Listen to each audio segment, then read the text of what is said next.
अयोध्या में राम मंदिर को लेकर एआईएमआईएम नेता असदुद्दीन ओवैसी लगातार बयानबाजी कर रहे हैं। इस बीच कर्नाटक के कलबुर्गी में उन्होंने एक बार फिर राम मंदिर पर सवाल उठाए और कहा कि वहां 500 सालों तक मुस्लिमों ने नमाज पढ़ी और व्यवस्थित ढंग से साजिश के तहत बाबरी मस्जिद को हमसे छीन लिया गया। पीएम मोदी ये दिखाने की कोशिश कर रहे हैं कि भारत की राजनीति में मुस्लिमों की जगह क्या है। राम मंदिर प्राण प्रतिष्ठा पर एआईएमआईएम प्रमुख असदुद्दीन ओवैसी 3 घटनाओं का जिक्र करते हुए सवाल उठाया और कहा कि मुसलमान 500 सालों से वहां पर नमाज पढ़ रहे थे। जब कांग्रेस के जीबी पंत उत्तर प्रदेश के सीएम थे तो रात के अंधेरे में मस्जिद के अंदर मूर्तियां रखी गई। वो मेरी मस्जिद थी और रहेगी। उन्होंने मूर्तियों को वहां से नहीं निकाला। उस समय वहां के कलेक्टर नायर थे जिन्होंने मस्जिद बंद करवाकर वहां पूजा शुरू कर दी।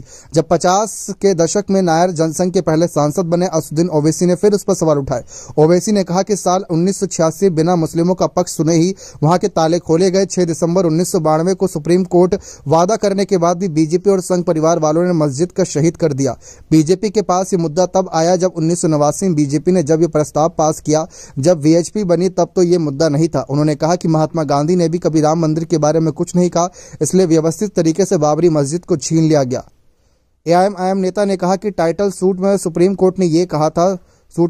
कोर्ट ने कहा था कि आस्था के आधार पर ये जमीन हम मुस्लिमों को नहीं दे सकते। कोर्ट ने भी कहा कि वहां पर राम मंदिर को तोड़कर मस्जिद नहीं बनाई गई। जब ये फैसला आया तब भी मैंने कहा था कि इस जजमेंट के आने के बाद ऐसे कई मुद्दे खुल जाएंगे। आज वही हो रहा है।